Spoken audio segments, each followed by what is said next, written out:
Sa akin, hindi ko nakikita as kalaban yung cancer. Pwede siya maging blessing. So baka kailangan mong God's will. Magkasakit sandali, malabanan. Yung mga may cancer patients, sabi ko sa doktor ko, ba't lumalakas ako? Sabi niya, isa lang yan.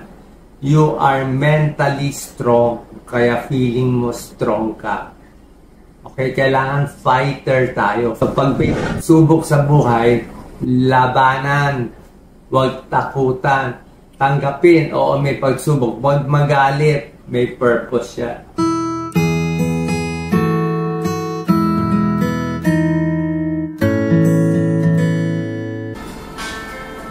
Good morning! Day 3 of chemo.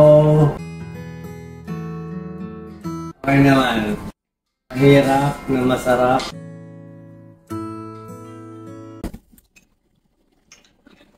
Nag-rounds na ba?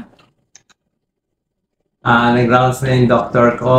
Sabi ko, sinulat ko lahat ng symptoms ko. Marami. Hiccups.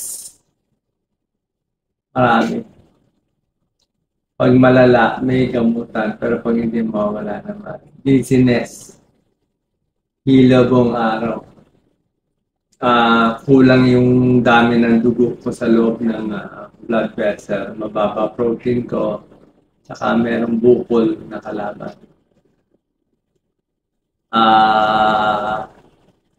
Hoarseness. Actually, may boses pa ako ngayon. Ganun daw talaga. Hingal. May hingal. May tubig ako dito. Sa kanan, pleural effusion, tubig sa baga. Pero pag konti lang, ayan lang, hindi na gagalawin. Maganda naman hinga ko. Manas, nababawasan na. Meron akong albumin and Lasix, pampakuha ng volume sa labas, pampaihit. Panlaban sa bukol, tuloy-tuloy na yung chemotherapy ko. Doxorubicin, cisplatin, at pag wala daw akong blood clot sa paa ko, bibigyan ako ng Avastin. Yung Avastin, kasi ang bukol na masamang bukol pala ginagawa ng mga masasamang bukol sa mga ibang pasyente. Kinukuha niya ang dugo natin. Itong mga masasamang bukol, parang mga alien yan. Para silang mga alien, kumukuha sila ng sariling blood supply. Kinukuha nila yung blood supply natin, dadalhin nila sa bukol para lumaki. So, binubusog nila sarili nila para silang bulate, para silang alien. So, gagawin ng Avastin, papaliitin ang daanan. Papaliitin ang daanan ng blood vessels nila. Ibig sabihin, gugutumin yung blood supply nila. So, mabibigay sa atin kung wala akong blood clot. So, check mo na kasi may manas. Anyway, those just are medical updates. Pero number one sa tingin ko is tanggapin yung sakit, alamin yung sakit, okay nga, cancer nga siya. Pero sa akin, hindi ko nakikita as kalaban yung cancer. Yung sakit, kalaban mo, lumaki, tapos doon dumating, tingin ko may purpose lahat ng bagay. Bakit nagka-cancer? May purpose. Ngayon, alam ko na bakit purpose.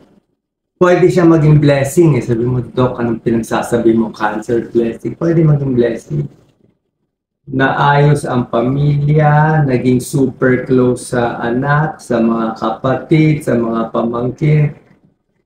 Yung ganitong napakabilis na pag-bonding ng relationship namin, forgiveness, love, compassion, hindi makukuha lahat yan kundi ako nagkasakit.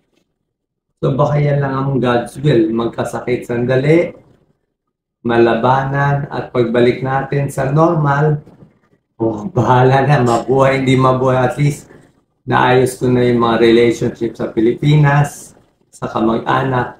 Who knows, baka may chance ma-inspire ko pa. Yung mga may cancer patients, sabi ko sa doktor ko, ba't lumalakas ako? Sabi niya, isa lang yan. You are mentally strong, kaya feeling mo strong ka.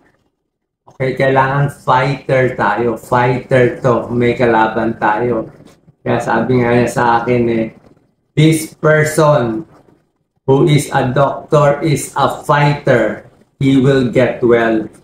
So pag may pagsubok sa buhay, labanan, huwag takutan, tanggapin, oo may pagsubok, huwag magalit, may purpose siya.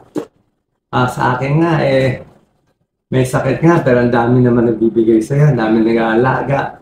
Lahat ng pagmamahal na natulong ko noon, nung bata pa kami, para nagbabalikan lahat ng love Nagmahal kami sa bayan, sa mga tao noon. Ngayon bumabalik unti. Yun ang nagiging puhunan ko para lumakas at gumaling. Maraming salamat po.